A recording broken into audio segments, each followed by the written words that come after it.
صفحہ نمبر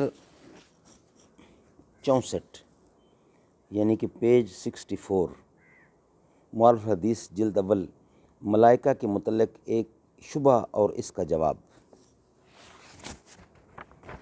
اعوذ باللہ السمیع العلیم من الشیطان الرجیم، بسم اللہ الرحمن الرحیم۔ قال اللہ تعالی وما آتاکم الرسول فخذوہ وما نہاکم عنہ فانتہوا، جو تم کو اللہ کا نبی دے وہ لے لو اور جس سے منع کریں اس سے رک جاؤ۔ معارف الحدیث، احادیث نبوی کا ایک جدید اور جامع انتخاب، اردو ترجمہ اور تشریحات کے ساتھ، جلد اول، مولانا محمد منظور نعمانی رحمۃ اللہ۔ سبجیکٹ ہے آج کا ملائکہ کے متعلق ایک شبہ اور اس کا جواب۔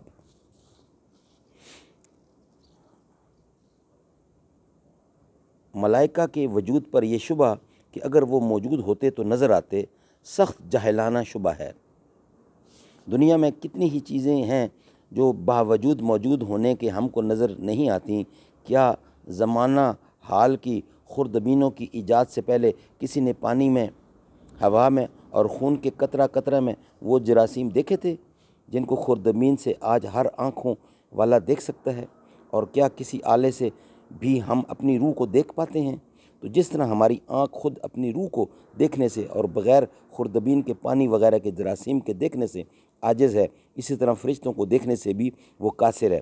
اور پھر کیا اس کی کوئی دلیل ہے کہ جس چیز کو ہم اپنی آنکھوں سے نہیں دیکھ سکتے وہ موجود نہیں ہو سکتی؟ کیا ہماری آنکھوں اور ہمارے حواس نے کل عالم موجودات کا احاطہ کر لیا ہے؟ ایسی بات خاص کر اس زمانہ میں جب کہ روز روز سے نئے انکشافات ہو رہے ہیں کوئی بڑا احمق ہی کہہ سکتا ہے۔ دراصل انسان کا علم اور اس کے علمی ذرائع بہت ہی ناقص اور محدود ہیں۔ اسی کو قرآن مجید میں فرمایا گیا ہے وَمَا أُوتِيتُم مِّنَ الْعِلْمِ إِلَّا قَلِيلًا۔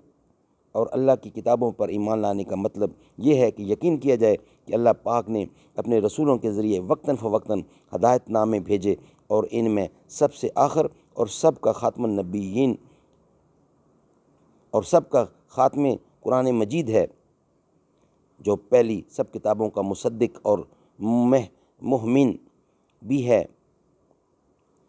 یعنی ان کتابوں میں جتنی ایسی باتیں تھیں جن کی تعلیم و تبلیغ ہمیشہ ہر زمانے میں ضروری ہوتی ہے، وہ سب اس قرآن میں لے لی گئی۔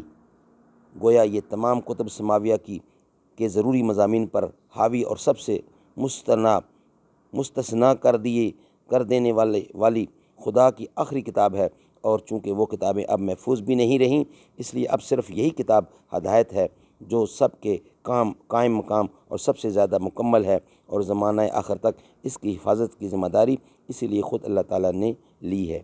اِنَّا نَحْنُ نَزَّلْنَا الذِّکْرَ وَإِنَّا لَهُ لَحَافِظُونَ۔ اور اللہ کے رسولوں پر ایمان لانا یہ ہے کہ اس واقعی حقیقت کا یقین کر لیا جائے کہ اللہ نے اپنے بندوں کی ہدایت اور رہنمائی کے لیے وقتاً فوقتاً اور مختلف علاقوں میں اپنے برگزیدہ بندوں کو اپنی ہدایت اور اپنی رضامندی کا دستور دے کر بھیجا ہے، اور انہوں نے پوری امانت و دیانت کے ساتھ خدا کا وہ پیغام بندوں کو پہنچا دیا اور لوگوں کو رائے راست پر لانے کی پوری کوشش کی، اور یہ سب پیغمبر اللہ کے برگزیدہ اور صاف بندے تھے، اللہ کے برگزیدہ اور صادق بندے تھے۔ ان میں سے چند کے نام اور کچھ حالات بھی قرآن کریم میں ہم کو بتلائے گئے ہیں، اور بہت سوؤں کے نہیں بتلائے گئے۔ منہم من قصصنا علیک ومنہم من لم نقصص علیک۔ بہرحال خدا کے ان سب رسولوں کی تصدیق کرنا اور بحیثیت پیغمبری ان کا پورا احترام کرنا ایمان کے شرط میں سے ہے، اور اسی کے ساتھ اس پر بھی ایمان لانا ضروری ہے کہ اللہ نے اس سلسلہ نبوت و رسالت کو حضرت محمد رسول اللہ پر ختم کر دیا۔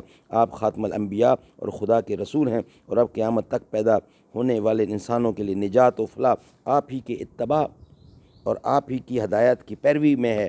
صلی اللہ علیہ وآلہ وسلم وعلی سائر الانبیاء والمرسلین وعلی کل من ہم بالاحسان الی یوم الدین، اور ایمان بالآخر یہ ہے، اس حقیقت کا یقین کیا جائے کہ یہ دنیا ایک قطعی طور پر فنا کر دی جائے گی، اور اس کے بعد اللہ تعالیٰ اپنی خاص قدرت سے پھر سارے مردوں کو جلائے گا، اور یہاں جس نے جیسا کیا ہے اس کے مطابق جزا یا سزا اس کو دی جائے گی۔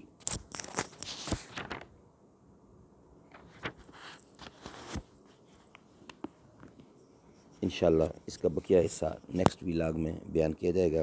اللہ تعالی ہمیں اس پر عمل کرنے کی توفیق عطا فرمائے۔